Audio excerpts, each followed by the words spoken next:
Bismillahirrahmanirrahim. Assalamualaikum warahmatullahi wabarakatuh.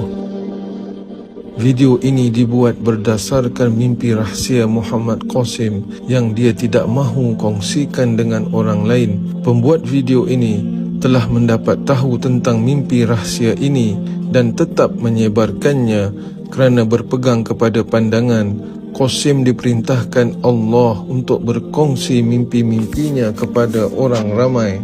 Walaupun Qasim membantah, mimpi ini tetap disebarkan untuk memberi gambaran kepada orang ramai siapa Qasim sebenarnya dan apakah peranan Qasim mendekati akhir zaman. Kami serahkan kepada penonton untuk menilai sendiri. La ilaha illallah Muhammadur Rasulullah.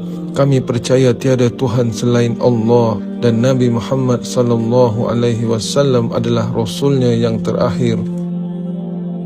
Qasim berkata, dalam satu mimpi di antara tahun 2003 dan 2005, aku melihat diriku di dalam sebuah kereta api bersama beberapa orang menuju kepada Nabi Isa alaihi salam. Dalam perjalanan ke sana, Ya'juj dan Ma'juj menyerang kereta api kami dan aku berjaya mengalahkan dan membunuh mereka dengan rahmat dari Allah menggunakan nur Allah pada jari telunjukku.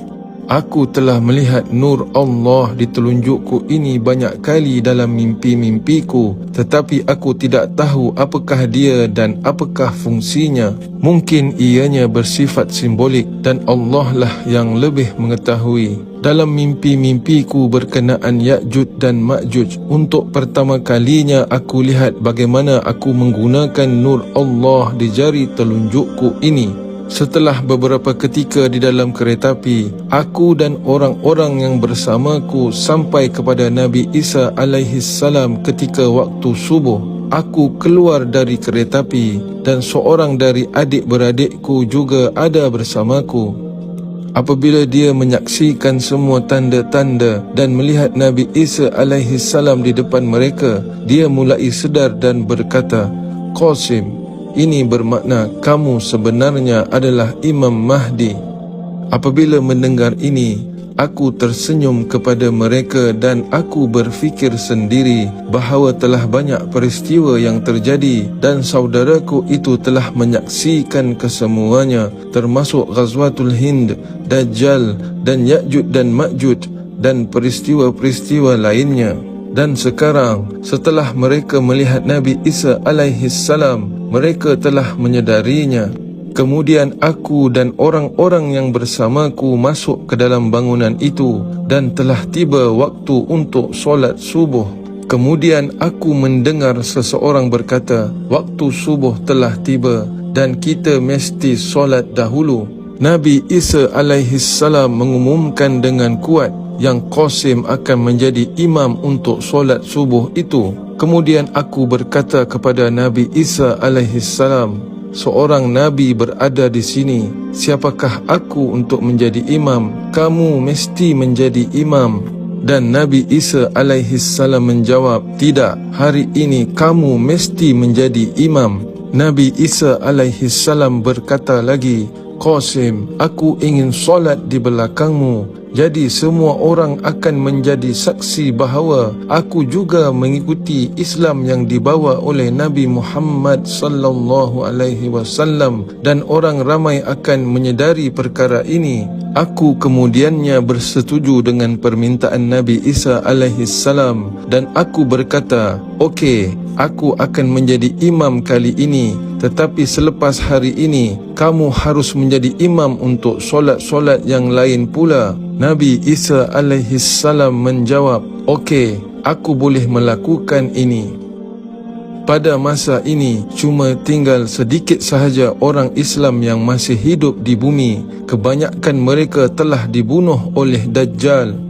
Aku dan orang-orang yang bersamaku tinggal dengan aman bersama Nabi Isa alaihi salam sehingga akhir hayat kami. Di Madinah, aku melihat Nabi Isa alaihi salam berkahwin dan mempunyai seorang anak perempuan. Terdapat juga orang-orang kafir yang masih hidup di bumi dan jumlah mereka berpuluh-puluh ribu dan kelakuan mereka sangatlah buruk. Mereka keluar dari persembunyian mereka setelah Ya'juj dan Ma'juj telah mati kesemuanya, dan mereka mula menyembah iblis yang telah memunculkan dirinya secara terbuka di hadapan orang ramai. Aku telah melihat iblis dalam mimpiku sebagai seorang lelaki yang sangat tua dan uzur, dan semoga Allah melaknat dia. Akhir sekali, aku juga ada melihat dabbah yang rupanya seakan-akan seekor kambing yang bertanduk pendek. Dia berdiri tegak dan mempunyai bulu berwarna kuning cerah, dan Allah lah yang lebih mengetahui. Sabda Nabi sallallahu alaihi wasallam, ketika Al-Mahdi dan umat Islam yang turut berada di Baitul Maqdis mahu mengerjakan solat subuh, tiba-tiba Isa bin Maryam turun. Maka Al-Mahdi mundur ke belakang agar Nabi Isa ke hadapan untuk menjadi imam solat subuh mereka.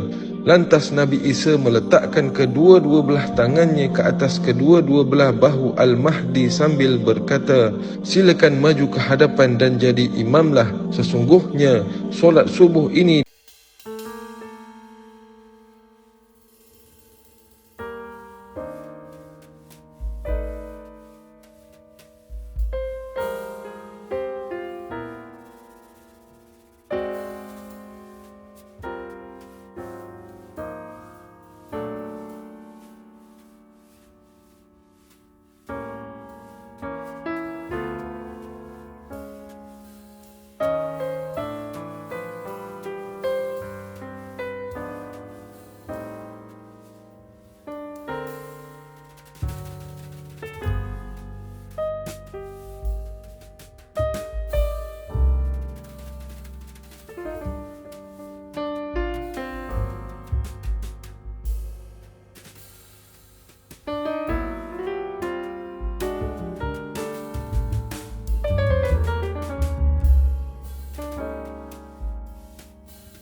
lehernya ke satu sisi dan mengangkatnya dari sisi lain, dan orang yang pertama sekali